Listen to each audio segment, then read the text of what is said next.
her paper is about Elsewhere, Women Translators and Travelers in Europe and the Mediterranean Basin in the Age of Enlightenment.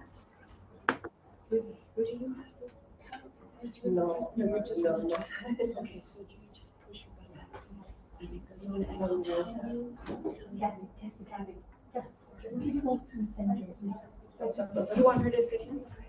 Then you reach to the center. Okay. Sorry. Here. Oh, so you can be seated. Oh, okay. Sorry. Yeah. Maybe some water. Yes.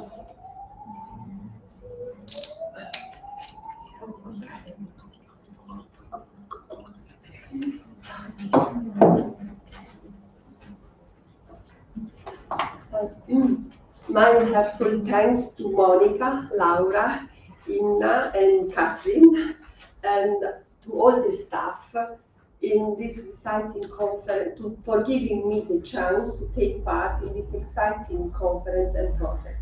I'm also delighted and honored to speak in these superb settings.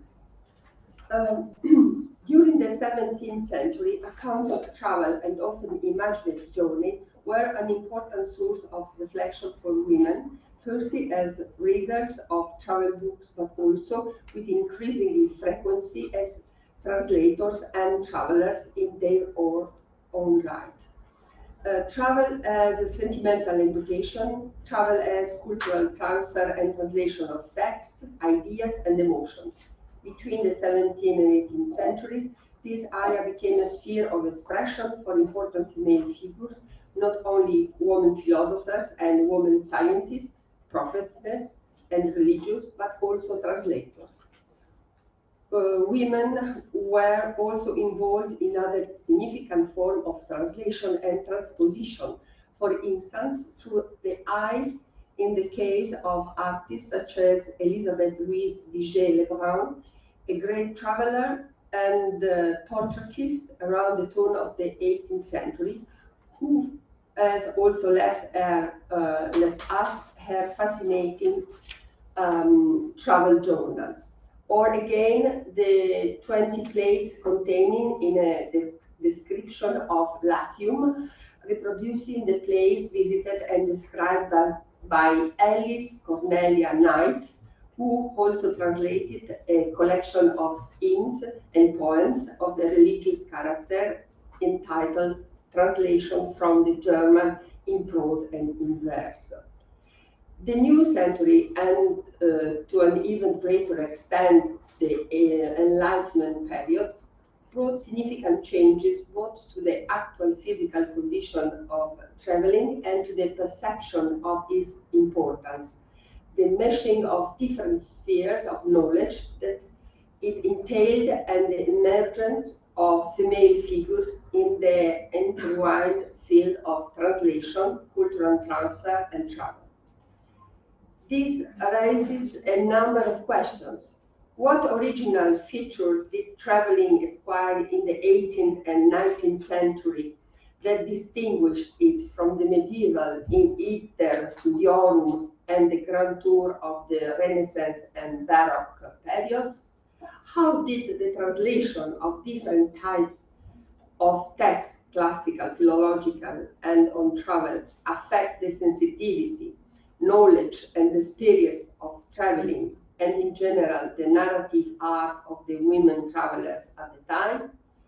What is the significance not only of the translation of the text encountered and acquired during the travels, but more importantly of the perception, knowledge, and interpretation of the reciprocal otherness encountered and known in the course of the journey?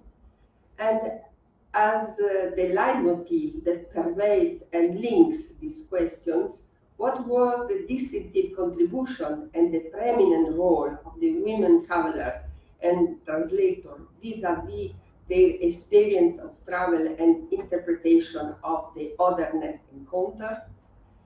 Just as translation provides a new text for new context, so the the women travelers during the Enlightenment and across the continent of Europe and the Mediterranean transmitted their traveling experiences by translating them for their compatriots and other European readers of the time.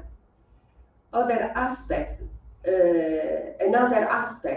is the intersection of two processes of overcoming a condition of invisibility between women translators and women travelers, or at last the emergence of analogies that can be grasped between two experiences that cast light on a shared element of cultural transmission and liberation from anonymity and subjective concealment. Paraphrasing Michel Butor's remark that travel is writing, we could create a syllogism adding that writing is translating, travel is translating. Here I simply want to open up the subject a little, which will be dealt with great detail in the printed version of this story. What comes to the fore in the accounts of these women translations and travelers are language, emotions, personal and social issues, the narration of the external world and interpersonal relationships. Most important, this build into the self-representation of the female universe described by women themselves as compared to the coeval descriptive typologies of the female world in European and Mediterranean societies and the Near East. During the Enlightenment, and especially over the long modern era, between the 19th and 20th century, travel increasingly became an opportunity for knowledge and education for women too. Moreover, it had a specific meaning too. It was an opportunity of acquiring knowledge that also signified a greater social and intellectual independence compared to the bounds of marriage or family or of social extraction. There has been lengthy debate on the question of whether or not this was a female version of the Grand Tour, about the existence of women Grand Tourists paralleling to the travels of male scientists and humanists since medieval times. A Grand Tour which, for early modern times and especially for the Baroque period, became a customary and almost essential stage in the education of gentlemen and diplomats. In the course of the 18th century, the woman that I want to look up, or rather that I wish to mention today, did in any case travel within the family context, accompanying gentlemen, diplomats, and upper-class persons who settled abroad for reasons related to their position or the treatment of or health. It was probably not until the following century, the 19th, that women began to travel in much greater number and often deliberately alone. I feel that it's particularly important to dwell on the meshing and intersection of experience in female figures that were travelers, writers, and sometimes translators too. The investigation is complicated by the fact that the journeys were not always translated into writings, stories, letters, or journals, and that they implicated the dual leap of interpretation and translation. Moreover, there are also significant narrations of journeys that only sometimes have actually been made and elsewhere are simply imagined, although they are nonetheless the work of writers who became authoritative through their narrations.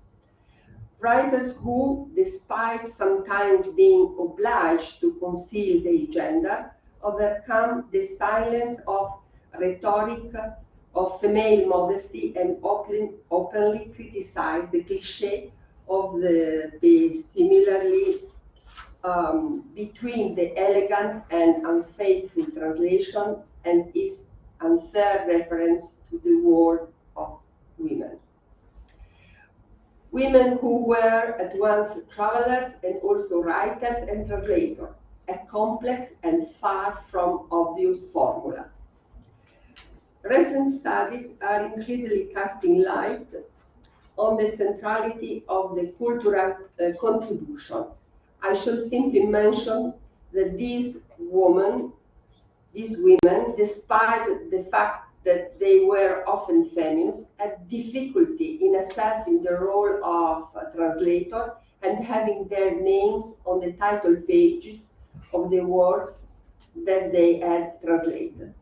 Here too, as in the case of setting out on a journey for 18th century women, we can discern the persistence of a rhetorical, historical hermeneutic, evocative and traditional model of a painstaking task that was suited to the female minded and that up to the 19th century consigned the women translator to roles of cultural inferiority and invisibility. Translating is a matter of comparing languages, but also cultures, cultural context, and visions of the world. It is not merely glass, but a window onto different languages, cultures, societies, and periods. Translating also means copying, transposing, physically transporting. So we have women writers and translators who were aware that their work went well beyond the mere exercise of languages, embodying a journey toward knowledge and playing a role as a social role of cultural mediation. They were women who often challenged bigot contemporary moralists, as in the case of Elizabeth Helm, who translated into English the just published account of the travels of the French explorator and ornithologist François Le Vaillant. In the course of the early modern age, and more markedly during the Enlightenment, these women come to play an increasingly important role in the development of scientific knowledge. This role was not restricted to translation, since they themselves sometimes also conduct experiments to check details and to correct mistakes and to update the data with a view to the constant furtherance of knowledge. For instance, in the case of Marie-Annette Pauls, the wife of Antoine Laurent de Lavoisier. I can also mention the passionate battle of Lady Montagu concerning the usefulness of the smallpox vaccine and her attempt to import the practice in England. And so in the 18th century, we have famous women translators such as Elizabeth Carter and the just mentioned Marie Paulette Pauls, but also lesser known translators such as Mademoiselle de la Choix, to whom Diderot attributed the translation of Hume's works, and Anne-Marie Fiquet du Bocage, a friend of Algarotti, who translated Milton and Poe. Anne-Marie du Bocage was anything but unknown in her own time. She wrote poems, tragedies, comedies, several important things. She also collected for publication the letters sent to her sister during her travels in Letters sur l'Angleterre, la Hollande, and l'Italie. The epistolary form indeed became one of the favorite narrative genres for communicating experience that could be of interest to continental readers. The journeys were an adventure beyond known place and often in foreign lands. Nevertheless, between the 18th and 19th century, the traveling women continued to be confined within a milieu that reflected their own extraction, which was generally middle up or upper class. The letters to family and friends also helped to offset a sense of disorientation and to cultivate a cultural emotional bound with the social milieu of origin to which they would very likely return. Madame du Bocage address herself to a relationship, to a readership of both ladies and gentlemen. Anna Rich Miller, in her letters from Italy, who traveled with her husband in France and Italy, was driven by a similar conviction. Yeah. 1 minute. Among the numerous women, authors and travelers, journals and tales of travel from the 18th century, I return to Anna Miller because she refers to an aspect I mentioned at the beginning, namely that of invisibility and concealment, either chosen or reinforced, and the analogy between women's translating and traveling. In the preface to her letter from Italy, we read the author's declining to give her name to so circumstantial of narrative as render it singularly improbable it should long remain concealed seems to come for some apology. I gave only few final words. A final example of concealment is provided by the eminent English novelist and Mary Ann Evans, who, under the male pseudonym of George Eliot, made her literary debut with the translation of several works. But this is very interesting. George Eliot also translated Baruch Spinoza, The Ethics, a translation who was completely neglected and only finally published 2 years ago.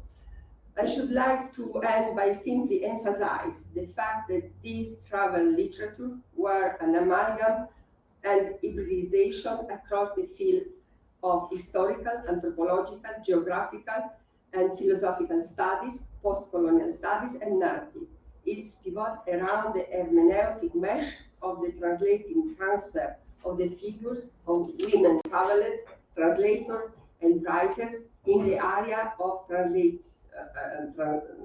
translating studies and women's studies, who had such a profound effect in the intertextual and narrative process of both literature and philosophical reflection. Thanks.